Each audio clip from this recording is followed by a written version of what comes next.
Hi, I'm Bradford. I'm Bradford. And I'm Rose. And this is Spooky Time with Bradford and Bradford. And Rose!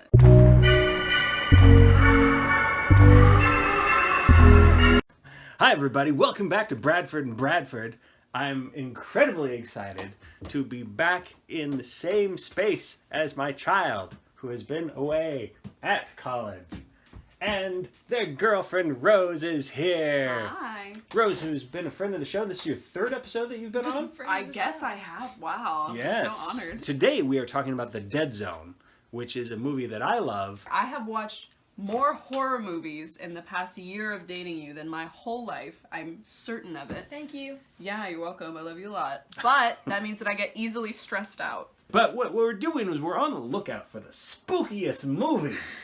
And so let's talk about The Dead Zone. The Dead Zone is a 1983 classic starring Christopher Walken. So let's get started. Bradford, what's the plot of The Dead Zone? So,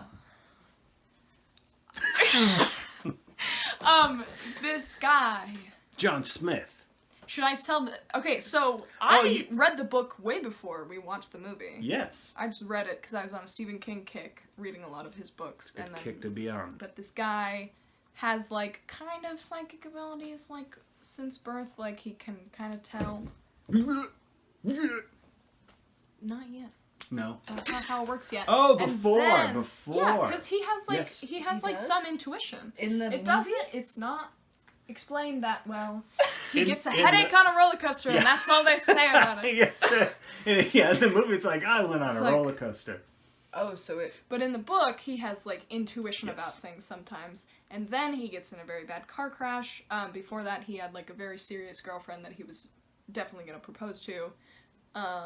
He gets in a car crash. He gets in a coma for 5 years. He wakes up. He realizes that his girlfriend has moved on, but his intuitive part, psychic part of his brain is like woken up more.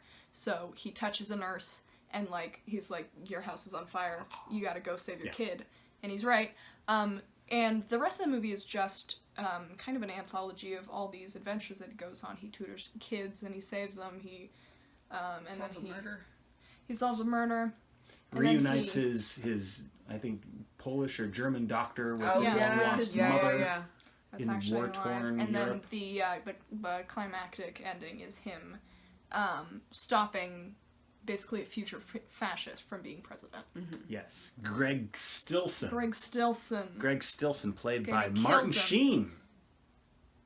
And the reason And- why I say it excitedly is because Martin Sheen plays like this really nice president in this long-running series called West Wing. That's Oh, funny. right. So I Okay. think that this is a strange... I like it. It's a weird. It's a weird prequel. Either way, he's a presidential actor. Yes. I mean, typecast. Rose, Oh, Rose. gosh. So this is your first. You had not read the book, No, and so did you know anything about the movie going in? absolutely not. Okay, so we're going to have Not us. Rose. Yeah, we knew about it. So let's check in with Rose and let's get Rose's opinion Yeah. about the predictability of this film. Was this predictable? Did it surprise you? What did you think?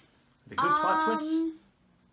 I think they were good plot twists. I liked it. I think that because they were like little anthologies, I wasn't really sure where it was going. Like, it wasn't like it was building up to he would like figure out that, you know, a president was going to be a fascist. It was kind of just like, oh, he figures out this mystery and then this mystery and then this mystery. So I can't say that I predicted it.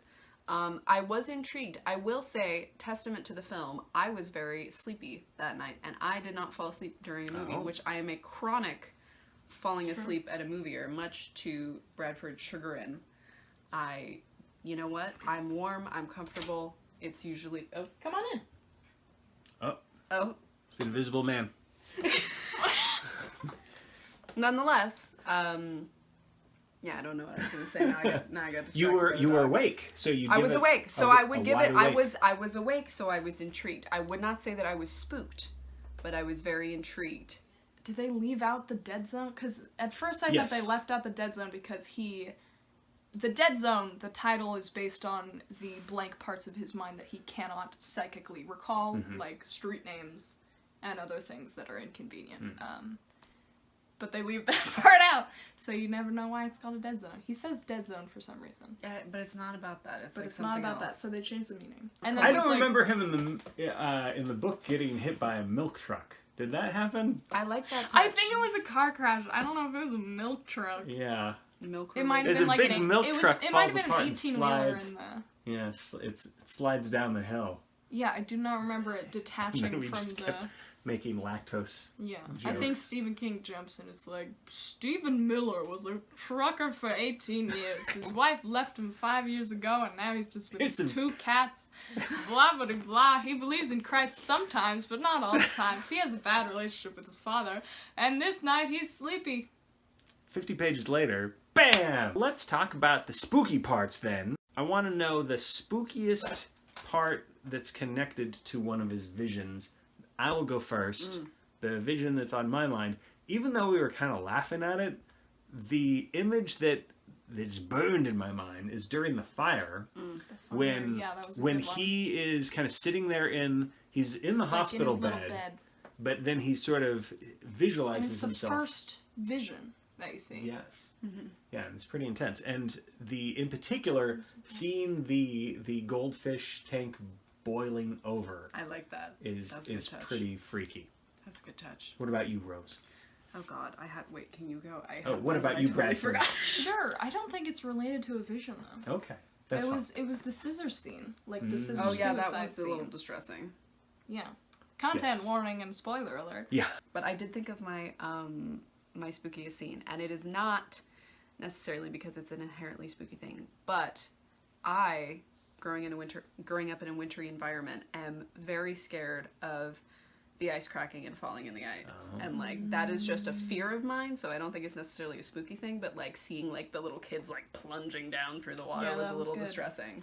Because I just like that's a fear of mine that can happen. You're just cold and you just drown, you know? Not into it. What do you think of Christopher Walken in this film? Is he creepy to you? Or is he charismatic? Or is he both? I don't think he's creepy to me. I mean, he's the good guy. He's the hero that we're cheering Yeah, on. But maybe, but there's like creepy vi- scenes visually- where it's like, your wife's dead or something. He doesn't say that. Yeah. I found out. I did a little research, and I guess there's a meme that's made out of part of this film, and it's the scene where it's like, the ice is gonna break. That was the best Christopher Walken I've done. How was that? Was That's that pretty close? good. That was pretty good. I was impressed.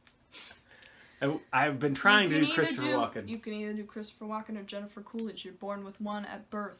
You can't Which get both. which one can you do? Yeah. Neither. Oh no. That's Oh, you Bradford. get maximum of one. that's Rose, embarrassing. can you do a Christopher Walken impersonation? No, she can do a Jennifer Coolidge. Let's hear you, Jennifer Coolidge. She's in the Coolidge clan. Let's hear it. Coolidge because we're super cool. I'm taking their dog. That's very good. Thank you. Can you? You just have to purse So your if lips. Jennifer Coolidge was cast in the lead role of the Dead Zone, Yeah. and she announced the ice is going to break, That would really be angrily. so. First of all, that would be way better. First of all, Jennifer Okay. Coolidge. Ice is gonna break. Kinda. The ice is gonna break. You just have to good. shake your little head when you do it. He's kind of weird looking. Yeah. Like I think. Well, you gotta be conventionally attractive and weird looking at the same time to be like. yeah, which Yeah. he is. Because popular. he has, especially when he's younger, like he is in this film. Yeah. He's got the jacket. He's with like if the Tim collar up. Burton, if Tim Burton had to like realistically create a person. He's a realistic Well, cause Tim if, Burton character. Yeah. yeah, No, you're right. because You're if right. he made a person it'd have like huge eyes and we're like, no, has to be Tim within Burton the has bounds. cast Christopher Walken a couple times. I believe that he probably likes. He him. was He the likes his Headless look. Horseman. Once the Oh, Headless Horseman gets wow. his head, it's Christopher Walken. That's his head. And he's a bad guy in Batman Returns. Exactly. Yeah. The thing is that, like most of the movies that we've talked about, this walks the line of genres. Yes. In that it's like mostly like a suspenseful thriller. Yeah, it's got the supernatural elements that kind of goes toward horror land. Yeah, but and there's it doesn't seem all like, the scenes that we've talked about that stick with your brain are mostly like horror Yeah. content, but those are like vignettes within Yeah. like kind of a suspenseful drama. Yeah. because it becomes a moral question Yeah. Yeah. Right? Would you if you had to sacrifice yourself Yeah. or your freedom to get rid of a person that was going to cause genocide, mass murder, nuclear war, or whatever, would you do it? Which is an interesting movie, but I like. It's not the part I came to see. I like horror like much better than drama, so when it switches to drama, I'm like, we're gonna watch The Shining. your dog's hungry. Your dog's How's that? Your taxes are due. It's a little treat. He needs a little treat.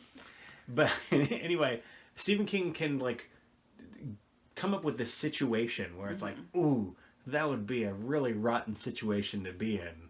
Let's watch this character. He does love that. Yeah. So he's putting John Smith as like, what if you were in a coma? You were gonna get married to your girlfriend. Yeah. Now you're Should have stayed not. the night with her, but you didn't because you wanted to be a gentleman. And 5 years later, bam, she's moved on. She's got a kid.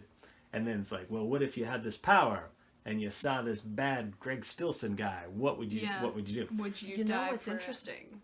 It occurs to me that it is going against the usual horror trope of you have sex and you die.